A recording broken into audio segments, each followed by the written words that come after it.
타 종교에 대한 그리스도인들의 바람직한 자세.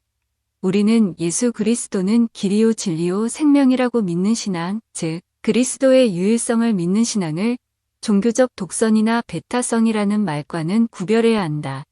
구약시대의 이스라엘 백성들은 자신들이 택함을 받은 하나님의 백성이고 다른 백성들은 이방 백성이라고 하여 자신들을 그들과 구별하였다. 그들은 주변의 모든 이방 나라 백성들을 적으로 여겼다. 그래서 그들은 배타적이었다. 그러나 민족을 초월하여 하나님의 백성이 되는 그리스도인들이 그런 선민의식을 가질 이유가 없으며 만일 가진다면 그것은 잘못이다. 어느 누구도 날 때부터 그리스도인은 아니기 때문이며 그리스도 안에서 얻는 구원의 복음은 만민에게 미치는 것이기 때문이다. 그리스도인과 비그리스도인의 차이는 한 사람은 먼저 부르심을 받아 믿게 된 사람이고 나머지 사람은 앞으로 그리스도를 믿도록 부름을 받아야 하며 믿음을 가질 수 있는 사람이라는 점의 차이일 뿐이다. 하나님께서 베푸시는 일반 은총을 받아 누리는 일에는 아무 차이도 없다. 그리스도인이든 다른 종교를 가진 사람이든 모두가 함께 하나님의 일반 은총을 누리며 살고 있음을 인식해야 하며 서로 도우면서 살아야 한다. 지구상의 모든 인간은 하나님께서 당신의 형상대로 만드신 잃어버린 하나님의 자녀이며 서로 사랑해야 할 이웃이다. 우리가 사는 나라나 마을이나 공동체를 돌보는 일, 지구의 환경 오염을 극복하는 일은 땅 위에 사는 모든 사람에게 주어진 과제이다. 그런 문제를 두고는 종교와 신앙 불신앙을 불문하고 다 같이 협력할 수 있어야 한다. 세계는 지배와 피지배, 식민주의와 민족주의 시대를 거쳐 지구촌의 공존공생을 말하는 시대에 이르렀다. 민족 간의 갈등이나 종교적, 인종적 갈등이 완전히 종식된 것은 아니지만 그것을 극복하는 것이 당위적인 규범이며 선이다. 그리스도인들은 다른 종교에서도 기독교가 가진 보편적인 종교적 진리를 발견할 수 있음을 인식해야 한다.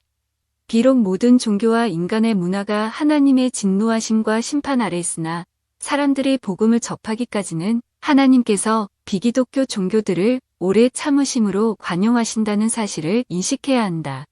세속화 신학에 근거를 두고 있으며 종교다원주의의 대두와 함께 WCC가 선교 정책의 원리로 삼은 하나님의 선교 사상에서는 모든 종교가 기독교적 진리를 내포하고 있으므로 이를 자각하여 스스로 개발하도록 하는 것이 선교의 과업이라고 한다. 그러나 모든 종교에서 발견되는 진리는 종교가 가진 보편적인 진리이지 기독교 특유의 진리는 아니다. 다른 종교에서 발견되는 진리는 윤리적 차원의 요소들과 종교적 진리를 찾는 경건과 문화적 요소들이다. 그러나 기독교 특유의 진리, 즉 삼위일체 하나님, 천지창조, 인간의 타락, 하나님의 아들, 예수 그리스도의 성육신, 그의 대속의 죽으심과 부활, 성령의 임하심과 교회의 설립과 보전, 그리스도의 재림과 최후의 심판 등과 같은 종교적인 진리는 다른 종교에서는 발견할 수 없는 교리이다. 우리는 다른 종교들 가운데 어떤 것들은 궁극적인 진리를 찾는 구도, 즉 하나님을 추구하며 사람이 할 도리를 찾고 실천하려는 노력이라는 점에서는 존중해야 한다. 그러나 그것이 사람들로 하여금 기독교를 받아들이는 일에 걸림돌이 될 수 있다는 것을 인식해야 한다. 그러한 종교들이 시각에 따라서는 일반 은총을 누리는 삶, 정치, 경제, 민주화 등의 측면에서 보다 나은 삶을 성취하는 일에 역기능을 한다고 지적하는 말도 귀담아 들을 필요가 있다. 종교다원주의를 말하는 사람들 가운데는 서양 나라들이 식민주의 정책이나 백인의 우월의식 등 역사에 나타난 여러 가지 부정적인 문제점들의 원인을 기독교 종교의 유일성 혹은 배타성에다 돌린다. 그러나 그것은 기독교와 서양의 문화를 동일시하는 피상적 관찰에서 나오는 말이다. 소위 기독교 나라들과 심지어는 교회가 많은 모순점을 내포하거나 노출시켜 온 것은 사실이다.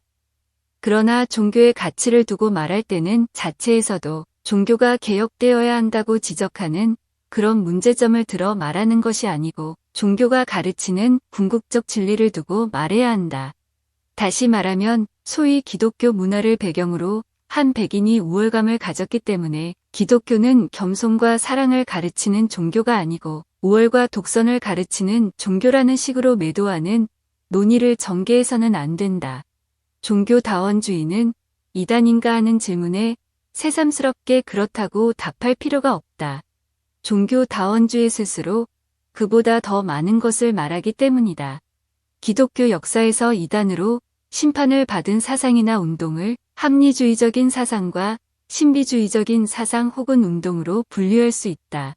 그리스도의 하나님과의 동질성, 즉 그리스도의 신적인 영원성과 동등성을 부인한 아리우스주의 삼위일체를 단일신론적으로 이해한 사벨리우스 등의 단일신론자들, 그리스도의 인성을 단성론적으로 강조한 네스토리우스주의 등이 전자에 속하며 종말론적인 신앙에서 신비주의와 열광주의에 빠졌던 몬타누스주의자라든지 중세의 천년왕국 운동자들이 후자에 속한다. 현대 교회에서는 신비주의와 열광주의적 경향을 가진 잘못된 가르침이나 신앙운동은 즉각 이단으로 단정하는 반면에 합리주의적인 잘못된 가르침은 자유주의 신학 혹은 현대신학이라는 이름하에 용인되고 있다. 합리주의적 신학 사상은 세상적인 문화와 사회 사상의 발전과 함께 발전해왔으며 도덕과 윤리관에서도 세상적인 추세와 병행하여 함께 발전하거나 퇴락한다. 사회에 대하여는 개방적이며 문화와 사회 참여를 내세우기 때문에 사회적인 사상이요 운동으로 받아들여진다. 그러므로 신비적이며 열광주의적 신앙운동은 폐쇄적이며 반사회적이므로 단번에 이단이라는 낙인이 찍히는 반면에 기독교 역사에서 옛날 같으면 이단으로 정죄받아야 마땅한 합리주의적 잘못된 교리들은 자유로운 학문적 결실이라고 하여 묵인되는 현실이다. 예컨대 1950년 중반에 일어나기 시작한 문선명의 통일교의 경우 그것이 음양설에 근거한 나름의 사상 구조를 가지고 이론을 전개하면서 시작한 바람에 한국 교회는 한참 동안 주저하다가 혼음 사건 등 그 안에서 윤리적 문제가 드러나자 1970년대에 이르러 통일교가 이단인지를 규명하기 시작하였다. 그런데 교회는 통일교를 이단으로 정죄하였음에도 불구하고 통일교의 이론이 한국적 신학의 시도라고 극찬한 서남동은 신학자이기 때문에 건재할 수 있었음을 기억한다. 신학자는 학문의 자유를 향유할 수 있는 특권을 누리는 사람으로 인정받은 것이다. 계몽사조 이후 비판적인 신학과 자유주의 신학은 사회 사상과 함께 발전하여 교회를 점하는 큰 세력을 이루었기 때문이며 그것이 한국 교회에도 세력을 이루고 있어서 그러하다. 자유주의 신학의 전이라고 할 수 있는 종교다원주의에는 WCC와 자유주의 신학을 영입하는 교회적 큰 세력이 배후에 있다는 것을 인식해야 한다. 한국 교회를 포함한 그리스도의 모든 교회는 그리스도의 교회이기를 위하여 경성해야 한다.